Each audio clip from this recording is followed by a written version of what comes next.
Mu bantu Abba Marcus be yavuddeyo okwanukula ku live gye yakoze olunaku olw'eggulo mwabaddemu n'omwami Miles Rwamiti.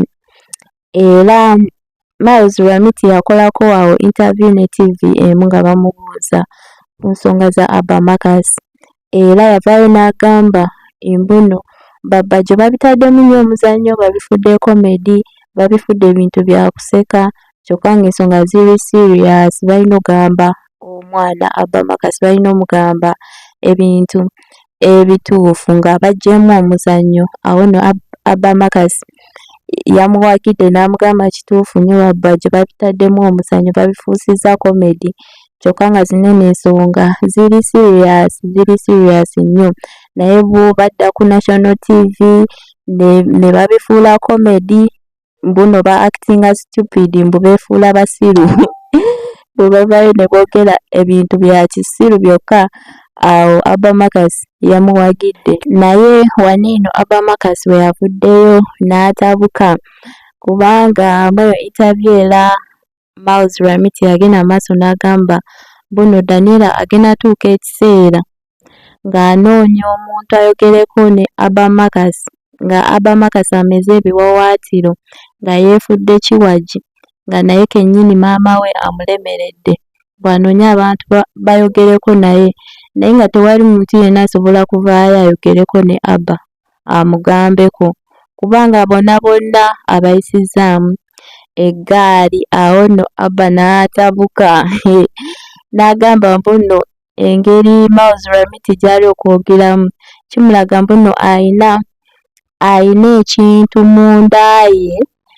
Buno omuntu w'oba ng'omusingako emyaka obeera olaba mbuno oli waggulu we ng'omusinga nnyo, naye n'agamba eyo endowooza ye gye yazze okuba nga ajja mu bantu ng'agiggya mu bannayuganda.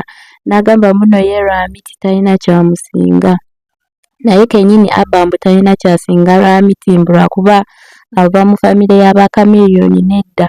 Buno we babasimbawo babiri bonna benkana, wadde oli amusinga emyaka bonna benkana, tewali njawulo wadde n'akatono. Era n'avaayo awo n'amugamba mbuno ali failed politician eyagwa. Era Rwamiti waliwo we yayogerera n'agamba mbuno ebyo Abba Marcus byavaayo n'akuba taata we ku intaneti. Awo Abba Marcus yamwanukudde n'amugamba mbuno ye tavangayo kuba taata we ku intaneti, era ebyo ebigambo byonna bye yayogera byali tebikuba taata we, yali agezaako okucreatinga tension, like okuteekawo obunkenke taata we asobole okubeera nga akolwako mu bwangu, mbu kati nga ye ali mu USA ekyo ye kye yali asobola okukola kubanga abantu abaali kumpi ne taata we baali tebafaayo, baali beesuuliddeyo gwa naggamba, tebafaayo ku bulamu bwa taata we kyokka ng'obulamu bugenda.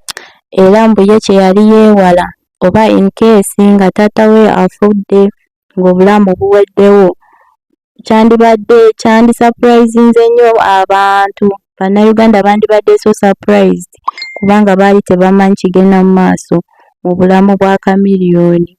So mbu ye kye yali agezaako okuziyiza ye Abba Marcus bw'atyo bwe yavuddeyo n'ayanukula Miles Rwamiti. Era ngenda kuba mbateerako wano eno vidiyo ye mubiwulire, naye nga gw'atannaba subscribinga mukwano kusaba soko subscribinge wano eno ku Merank News, liking eno video, sharinga, commentinga, tekako notification bell ako akadde wentekayo video obeerenga togisubwa. ba returning subscribers bagala nnyo akensuso kyemukola kyakabinyo baddiya, era mbasaba temujjango okwo bamikwano. So baddiya video yino kambere nga njibalekerako naye nga mbere bulungi mweraba.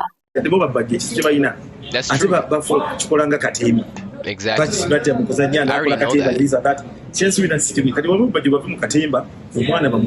I already know those of Bajo are like doing this for the laughs and giggles, but it's not funny. It's not a laughing matter. This is a serious issue. It's a serious issue. they're acting stupid on live television. And like I said already, those are platforms that inspire younger people.